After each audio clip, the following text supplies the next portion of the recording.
నేను వస్తున్నా ఉండు. ఎందుకు ఎందుకో జైలు చెప్తా. అత్తయ్య గారు నన్ను క్షమించమ్మా.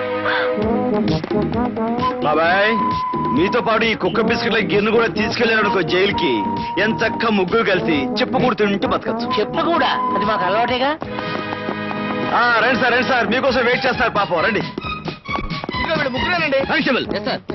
అక్కర్లేదు, ఇవిగో సంఖ్యలు భవిష్యత్తులో ఎప్పటికైనా పనికి వస్తాయని జైలు నుంచి పట్టుకొచ్చాను. ఎందుకు డీటెయిల్స్ తగిలించండి. నాకు ఒకటి.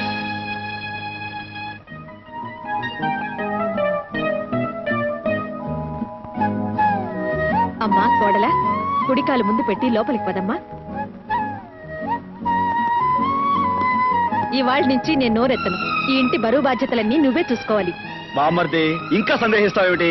నీకు కూడా లైన్ క్లియర్. పెట్టే కుడికాలు. అమ్మా అమ్మ కొట్టదు, మారిపోయింది కదా. నేను చెప్తాను వెళ్ళు.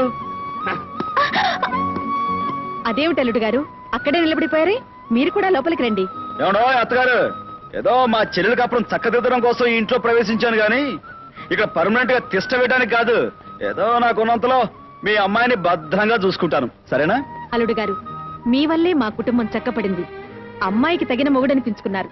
అంతేకాదు అల్లుడు, అత్తకి యముడని కూడా అనిపించుకున్నావు. అది సరే, నువ్వు వెళ్ళిపోయిన తర్వాత మళ్ళీ ఏదైనా సమస్య బయలుదేరే తలుచుకోండి, ఆపద్బాంధవులా ప్రత్యక్షం అవుతా.